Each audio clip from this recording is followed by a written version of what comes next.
We begin in China, where embattled real estate giant Evergrande faces a major moment of truth this week. The company owes an estimated $300 billion and is expected to default on bond payments, some of which are due this Monday, with more coming on Thursday. Evergrande operates and develops 1,300 real estate projects across China and employs 200,000 people. The company financed its breakneck expansion with credit and bond issues. But the pandemic has paralyzed its operations. Its debt equates to 2% of Chinese gross domestic product. Evergrande was always thought to be too big to fail. Now, where have we heard that one before? If it topples, it could take a number of banks down with it, like Lehman Brothers did in 2008. The risk of defaulting has prompted a sell-off. Evergrande stocks have lost 80% of their value since the start of the year. Family homes of the future, or the bleak monuments to a spectacular business failure? These residential buildings in the city of Luoyang may never be finished. Construction had been moving slowly already. Reports of the impending crisis around Evergrande's gargantuan debt pile brought it to a complete halt. Those who bought apartments here for their families are worried that they will now never be completed. We've been here 3 times and saw that the construction site and the tower crane have not moved. So we came over to ask, and they told us that we had to wait for news. Are you worried when you see negative news about Evergrande? I'm worried. We all bought it ourselves with our hard-earned money. There are unfinished Evergrande projects across China. The company owes at least $300 billion. The crisis is causing panic in Beijing, with fears that a collapse could wreak havoc on the country's financial system. At the Evergrande Oasis property showrooms in Luoyang, the lights showcasing dazzling displays of ambitious property developments are still flashing. But the mood among Evergrande employees is disconsolate. Now we have a lot of layoffs here, and they worry that their wages will not be paid. Although the bosses have said before that layoffs do not affect wages, it's a question of how much time before they get paid after being laid off. Luoyang is known as one of China's 4 historic capitals, but today it is at the center of a very modern Chinese tragedy. Now, for more, I am joined at the table by our resident China expert, Clifford Coonan. I'm almost there, Clifford. Just wait. Welcome. Clifford, you know what I want to ask. The big question, is Evergrande going to default? I think at this stage it's looking very likely. I think now what we're looking at is what form that default will take, whether it'll be a wide-scale default or whether it'll be a sort of a much more managed approach to things. I think the key word here in this whole Evergrande story is contagion. What everyone's worrying about is whether Evergrande's situation will spill over into other areas of the real estate sector, which accounts for 15 to 20% of Chinese GDP, which is a huge amount, and whether that in turn then will spill over into the broader Chinese economy and cause much more serious problems. So we have to see whether the sickness will spread as such. But Evergrande has sought to compensate investors with real estate. What do you make of that plan? There is a kind of a whack-a-mole element about this, that if you start giving people real estate to pay for debt, that ultimately you're just kind of masking a problem rather than addressing a problem, which is actually just paying back interest rates. And what we're possibly looking at is a kind of a credit crunch situation where it becomes very difficult to borrow money. And I think that's what everyone is particularly worried about. They also have promised to build 1.4 million homes.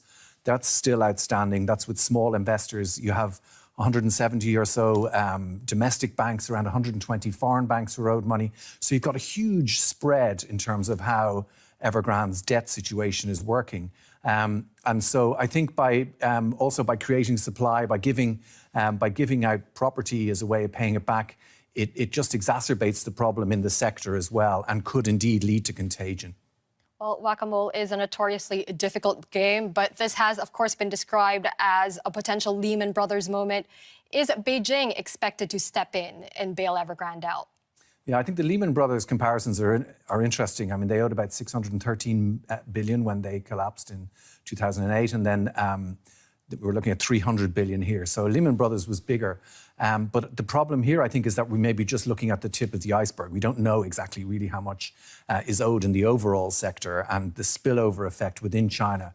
We've been saying for many years that China's real estate market is over leveraged, that if there was ever going to be a problem in the Chinese economy, it was going to happen in the real estate sector. And I think this is the biggest challenge that we've seen since the Lehman Brothers situation. Whether the government will intervene, I don't think the government will intervene directly, because we're actually, at the moment, the political climate is kind of pushing back against the tycoons. There was, a few years ago, Evergrande bought a football team with Jack Ma, and they went on to win the Asian Champions Leagues, but those heady days of where the tycoons ran everything are over. And now I think what we're probably more looking at is maybe some kind of managed bailout, but that could also be nationalisation. They may even allow Evergrande to fall and then use that as a way to industry. Certainly a lot of public anger there as well. Clifford Coonan, thank you very much. Shalom, shalom, shalom, shalom. First, I want to give you the praises and the glory to Yahweh, Bahashim, Yahushai, Bahasham, Rakah, Kadash, and double honors to the apostles of Great Millstone that are leading this word in truth and in spirit and sincerity. And salutations to all of the righteous Hebrew Israelite brothers out there that are teaching this word in the name of Yahweh, Bahashim, Yahushai, Bahashim, Rakah, Kadash. As you can see, this is another, they call this another Lehman Brothers. Another Lehman Brothers is going to take place, but this time in China. All of these economies are false economies, F-A-L-S-E. All of these economies around the world are false economies. Why? Because if you put the amount of debt that all of these economies around the world owe, it roughly estimates to about 3 trillion. Is it 3 trillion? I'm thinking not 3 trillion. Yeah, $3 trillion worth of debt. No, not 3. 300, sorry. 300 trillion. Let me correct myself. $300 trillion worth of debt.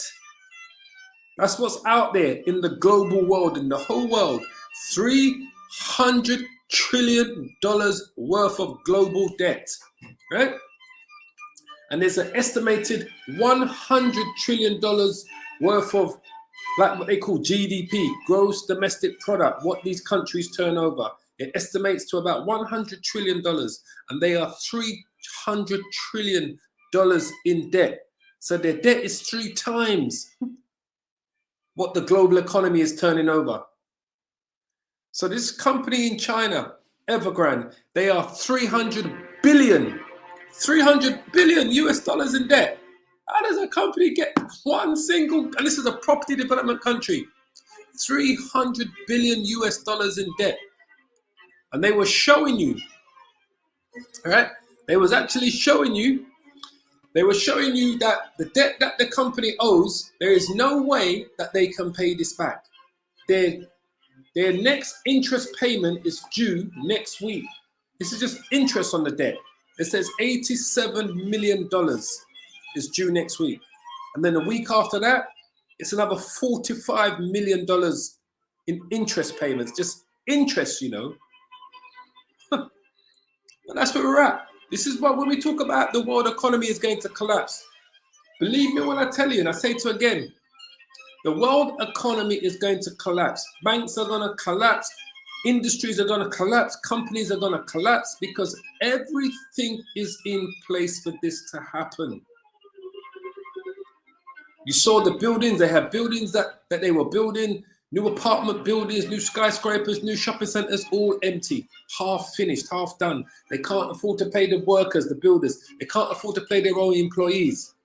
And this all goes back to the printing of money. This all goes back to the printing of money. The economies around the world, the central banks, the rulers around the world, which are your central banks, and the 13 families that control these banks, starting with the Rothschilds, they are preparing the world for a collapse of the global economy, which in line will collapse the money system. So everything's going up in price. Everywhere you go, people are panicking in the shops. They're running. They can't buy shit quick enough. They're going into the shops. The shelves are empty. In Europe, they've got what they call like a gas crisis going on. Prices have increased, and we're talking about natural gas has increased, has quadrupled in the United Kingdom alone. So we are, let me just quickly share this screen here. We are heading for a complete crisis and a complete breakdown of the world economy. But I say again, those at the top, those that are printing your money, those that are printing your pounds, your dollars, your euros, your rubles, are the ones that are instigating and orchestrating this whole collapse. They're the ones that are guiding and pulling the strings for this to happen. Because for them to bring in what they have been trying to bring in for the last 10 years, because this was meant to happen during 2007 and 2008, when Lehman Brothers actually collapsed, Bear Stearns collapsed, when those hedge fund banks in New York, Wall Street had collapsed. It was meant to have happened then. But somehow, those people under them was able to recover the economy. Somehow they was able to recover it to a certain extent. But they've only recovered it to the extent that they've taken on 4 or 5 times more debt than what they was in 12, 13 years ago, when the global economy collapsed in 2007, 2008. What they've done now, they've taken on 5, 6 times more debt. Which means when it collapses this time, there is no get out of jail free card. It's going to be like a dominoes effect around the world. So they're getting ready for it. You're seeing all of these major companies that have been doing works around the world. Because remember, Evergrande is the second biggest property developers in China. And they're not just building buildings in China. They're building buildings in New York, in America, in London, in Paris, in Berlin. They're building buildings and properties all around the world, and they owe their money. Remember, the money that they have owned, the bonds that they have issued, the loans that they have taken are from banks, which means those commercial banks are going to collapse to pay back that $300 billion debt. So this is a global thing that's going to happen. And Evergrande apparently makes up 5% of China's GDP. That one company alone is responsible for 5% of China's GDP. So there's no get out of jail free card. The elites and the powers that be, they're prepping the world for this collapse. And you're going to see these conglomerate global companies, you're going to see them collapse. The ones that they want to collapse are going to collapse. The ones that are going to survive the collapse of this system are going to be those companies that are all internet-based. The ones that you buy stuff online because they don't need no physical footprint. They don't need no shop fronts. All they need is warehouse spaces to store their goods that they are selling. They're the ones that are going to survive it. But your conventional stores and shops that are on your high streets that have to pay rent, business rates, leave a footprint within the community, they're going to collapse like a deck of cards. And Evergrande is one of those places. We've got inflation skyrocketing. We've got, there's a report here. Where is it? Let me see if I can share this screen. There's a report here, all right? Speaking about what's going on here.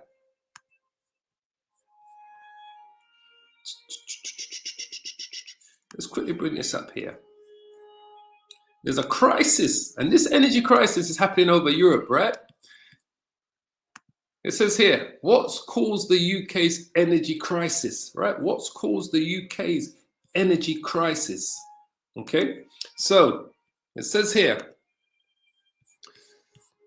the UK's energy system has been plunged into chaos chaos, family. I'm watching this on the news all yesterday.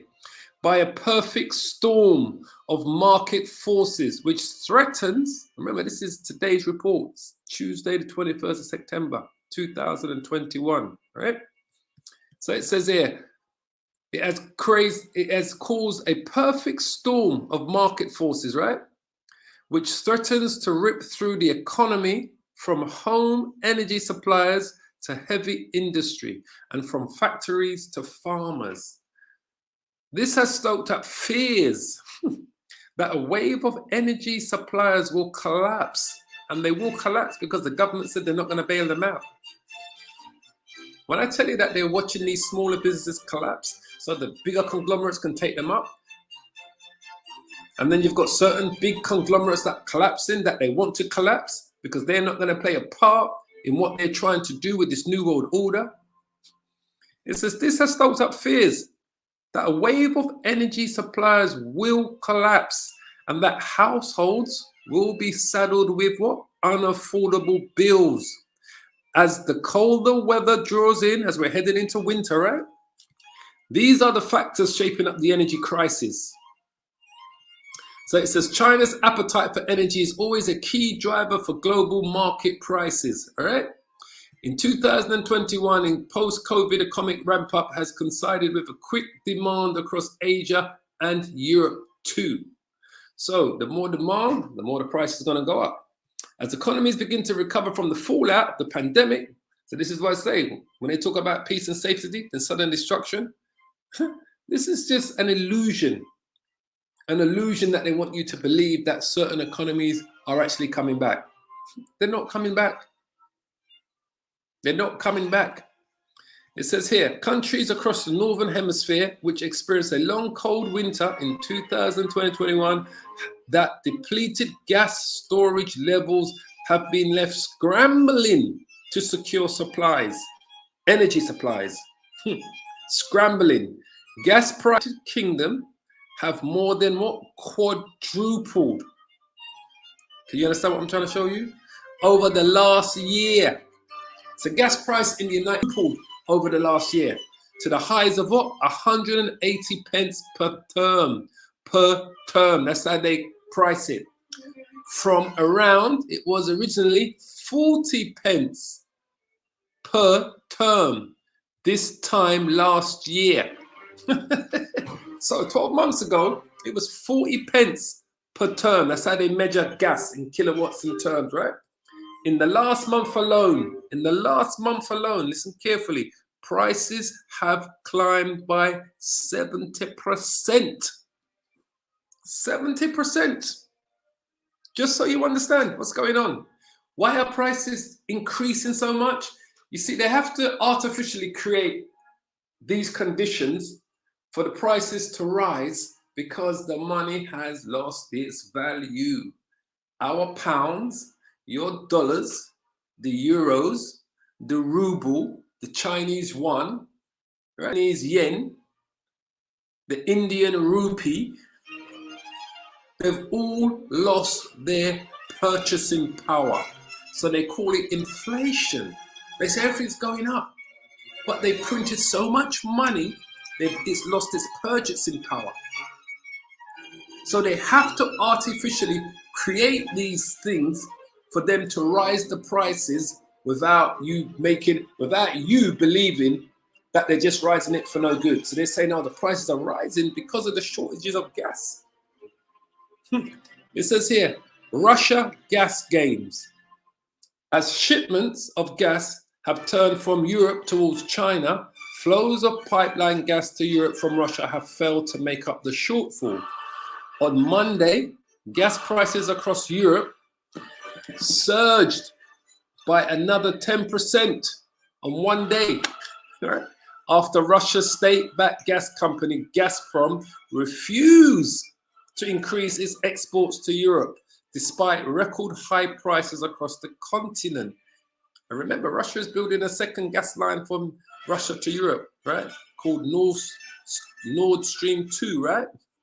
It says the company has met its contractual obligations for gas delivery over the recent months, but Gazprom has come under fierce criticism for appearing to send little extra to help meet the enormous demand in Europe. So this is here showing you the gas line. This is the new one that they built, right? The route of Nord Stream 2 pipeline from Russia all the way to the Black Sea, all the way to Germany. It says EU lawmakers have called on the European Commission to investigate whether the company's behavior has been designed to keep market prices high. It's all designed to keep. It would increase its reliance on energy imports from Russia, because that goes back to what I spoke about the other day. These European NATO allies, all right, the 10 horns, are starting to have a more closer relationship with Russia. So everyone is playing this game. Everyone is playing this game, right, on this chessboard. But everything you see happening is orchestrated for a reason. We're getting there. We're getting close for them to collapse the whole system, to collapse the money, because the main thing they have to collapse is the current fiat money system. So let's get a scripture. So all we see is debt, debt, debt, debt, debt, debt, debt, debt. I said already, $300 trillion of debt globally. 300 trillion. That's what the world global debt is. 300 trillion. So the scripture says, Habakkuk 2:6. Shall not all these take up a parable against him, and a taunting proverb against him, and say, woe to him that increases that which is not his? How long? And to him that lathers himself with thick clay. So they're all doing it. America's doing it. Britain's doing it. China's doing it. Russia's doing it. India's doing it. Japan's doing it. All of these nations have lathered themselves up with what? With thick clay. Abatet in the Hebrew. In the Hebrew, it is. Let's get it. Avtet. Avtet. Strong's H5671. Avteet. So what are they loading themselves up with? Thick clay. What is thick clay? Weight of pledges and heavy debts. So what did the news reporter say about the company Evergrande? She said that it's got $300 billion worth of debt. And part of that debt is bonds. Bonds are pledges. A weight of pledges. A bond, when a company writes a bond or a bank writes a bond to a company or vice versa, that's a weight of pledge. You're pledging something. That bond is pledging something for you to get money. That's what bonds are. When you write bonds, it's you're pledging. Let's quickly look at the word bonds, right? Let's see if we can get an understanding. That's what they're doing. It's all biblical. How do bonds work? Okay. A bond earns interest monthly from the first day of the month in the issue date. The interest incurs is added to the bond until the bond reaches 30 years, or you cash the bond, whichever comes first. All right. So the interest is compounded semi-annually. See, it says here, in finance, a bond is an instrument of indebtedness of the bond issuer to the holders. So you indebted, you're saying you're indebting yourself to someone by giving them a bond, right? The most common types of bond include municipal bonds and corporate bonds. Bonds can be in mutual funds or can be private investing, where a person would give a loan, see, to a company or a government. So that's what they've done.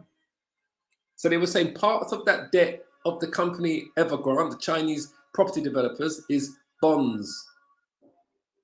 So part of it is just straight up loans from banks, and then there's bonds where they've indebted, where they've guaranteed something for them to write up that bond, that loan, and give them back money. So that it's like in a sense, it's like you could say when you're using your house as an surety to take out another mortgage. So you go back to the bank, you want to remortgage your house, you put your house up as an surety to say, look, this is the guarantee that I'm going to pay you back.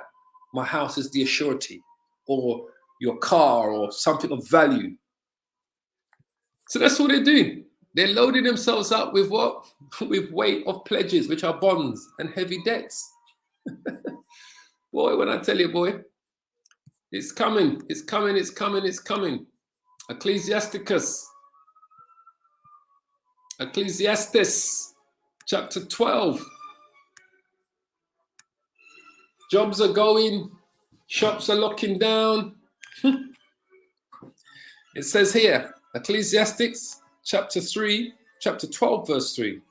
In the day when the keepers of the house shall tremble. So we are seeing that. More and more we are starting to see the keepers of the house are trembling. Why? Because their businesses are collapsing. From the small businesses to the big major corporations. There's going to be many sacrificial lambs for the New World Order, for the Illuminati. They've got many sacrificial lambs out there to fail. It's not just going to be small businesses and mamas and papas businesses. There's going to be many sacrificial lambs out there that they're going to sacrifice, which we consider corporations, massive corporations. That's going to cause, because when a corporation collapses, all the smaller businesses that depend on it more likely will collapse as well. That's normally how the thing works. When a massive conglomerate collapses, the smaller ones that depend on it, all the ones that are feeding off of it, collapse alongside it. Because their payday is gone. And that's why we say, when I say about when the American economy collapses, all the other countries around the world that depend on dealing with America and doing business with America and importing and exporting of goods will collapse as well. Because their dependency was on one particular country in particular that would make up, say, like 50, 60% of their own gross domestic product. So it says it, in the day when the keepers of the house shall tremble, and the strong men shall bow themselves, and the grinders cease. The grinding shall cease when the businesses shall close and collapse. So once that company Evergrande, that Chinese property developer, once they finally file for bankruptcy, that's it. Remember, today and tomorrow is, I believe, is a bank holiday in Asia. So these things normally happen over a period of quietness when there's no trading. So the stock markets are closed in China and in Asia right now. And this is when they open back up again, this is when they come out with the full story and say, look, we can't go anymore, we're going to have to fold. We're going to see. And the grinders shall cease because they are few. The grinders are the workers, your shops. They're going to start ceasing. When the big boys collapse, the smaller boys fall alongside them. When the money system collapses, when everything gets to be too expensive for you to buy, shops start closing down because you can no longer go and buy those luxuries that you were buying before. Even those things that were just considered not necessarily luxuries, but your day-to-day stuff, you cut down so much that fewer shops are going to be able to provide them. And remember, the shops are not even stocking up with goods. So everything, this is all a perfect storm. Logistics is down, shops are not receiving their goods, shelves are half empty, prices have gone through the roof. As I just read out to you earlier, gas prices, natural gas prices from utility companies in the United Kingdom has quadrupled in the last 12 months. It's gone up by 70% in the last 30 days. So the grinders shall cease because they are few. So businesses that rely on natural gas to do their businesses, and those that look out of the windows, will be darkened. And the doors shall be what? Shall be shut in the streets when the sound of the grinding is low. And he shall rise up at the voice of the bird, and all the daughters of music shall be brought low. One thing to another. Psalms. Couple more precepts. Wasn't going to really spend too long on this. I just really want to bring this out today, boys. Psalms 103. Psalms 103. Bring out a few precepts today. Let's go to verse.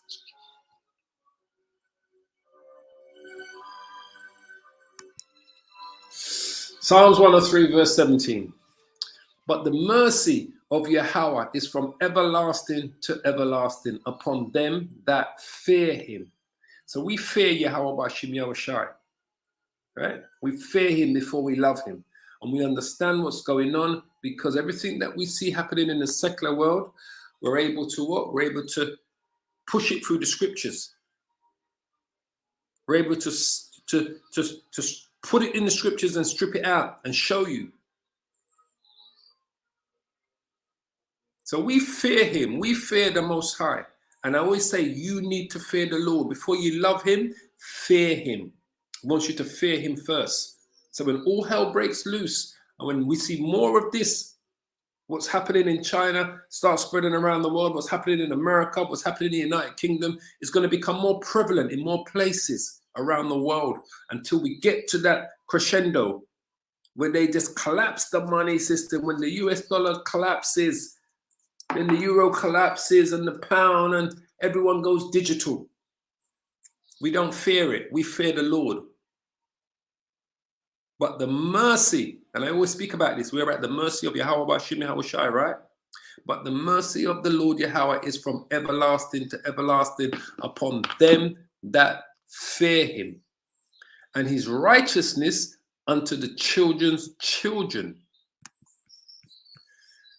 To such as keep his covenant, and to those that remember his commandment to do them. And that's what we do. We keep our covenant because we know who we are, and we remember to keep his commandments to the best of our ability. We don't go out of our way to break the Lord's commandments. We do what we can to the best of our ability while we're living in captivity, while we're living in Babylon, because we know we can't keep all of the commandments while we're in captivity. It's impossible, but we just do the best we can. So to such as keep his commandments, and to those that remember his commandments and keep his covenants, so we remember them. The Lord Yahweh has prepared his throne in the heavens, and his kingdom ruleth over all. So when I say to you, and I've said to you many times, that everything that's going on, it's the Most High at play. It's these angels he's using to put everything into play. Because all of these things must come to pass. All of these things. So his angels are in play. When the collapse in the economy happens, when there's food shortages, when the banks collapse the money system, the central banks, when the MOTB and the microchip goes global, and then when the nations come head to head to go to war in the valley of Jehoshaphat, because this is his kingdom. And his kingdom rules over all. He rules over everything, family. Everything. The Most High has prepared his throne in the heavens. In the heavens. And his kingdom rules over all. Man's goings are of the Lord. How can a man then know his own way? Verse 20. Bless the Lord Yahweh, ye his angels that excel in strength, that do his commandments.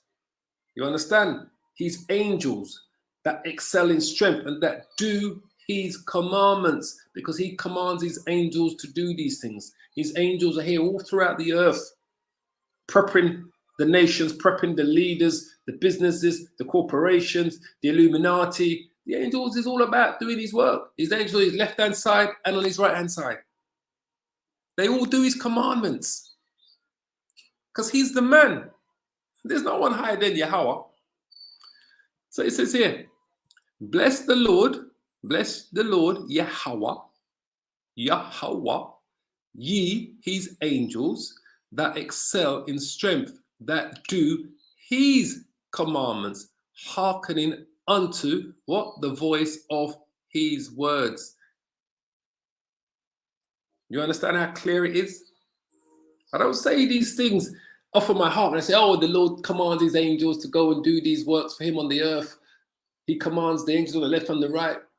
It's there in the Bible showing you they do his work. They hearken to his voice. So when his voice tells his angel, you need to go to that company in China, Evergrande, to its CEOs, and you need to put the spirit on them to keep taking on more loans, more loans, more loans until they collapse. It's the Lord's work. The angels are out doing the Lord's work, man. They're prepping everything. But he's not allowed this man to do it to make him believe that it's of his own volition. Bless ye the Lord Yahweh, all ye hosts, ye ministers of his that do his pleasure. It's his pleasure. It's his pleasure. All right? They're doing his pleasure. Bless the Lord Yahweh, all his works in all places of his dominion. Is not the earth the Most High's dominion? The works of the Most High are in this place here. This is his dominion, and he's coming to take it back fully, to rule it in righteousness. Bless Yahweh, oh my soul. Simple. So this was going to be a quick and easy one today. It's not going to be too long today. I just wanted to get us across that we are seeing a major cataclysmic collapse of a conglomerate global company in China that's over $300 billion in debt. We're seeing natural gas prices rise all throughout Europe, tripling and quadrupling in prices over the last 12 months. So we're going to see more fallout from all of this amongst the people, amongst your average John Doe and Jane Doe. We're going to see the massive fallout. We're going to see the natives are going to get irritated. There's only so long the natives are going to want to take this before they start hitting back. So we just got to keep watching and monitoring and see what's going on, because like I said, things are going to get worse and worse and worse. The scripture says, peace, he's going to say peace and safety when sudden destruction shall come upon you. So keep your eye out once again on what's going on the mainstream media, social media, what your newspapers are saying. Keep your eye on in the secular world, because the scripture is being fulfilled in front of our eyes, and the Lord's angels are doing his work, prepping the nations for the collapse, for the MOTB, and eventually for us to all go into, to usher in the war of Armageddon. Because that's where all roads end, is the war of Armageddon, before the Lord himself shows up in his chariots with his angels to deliver his elect. So on that note, I pray this was an edifying lesson, short and sweet, but I pray it was edifying for all of the brothers and sisters that tuned in live, and for those of you that may tune in later. As we like to say, we give all the praises and the glory to Yahweh, which is the Most High. For those of you that don't know, he is Bahasham in the name, Bahasham in the name, Yahweh Shai, the Son, his deliverer, that's his son.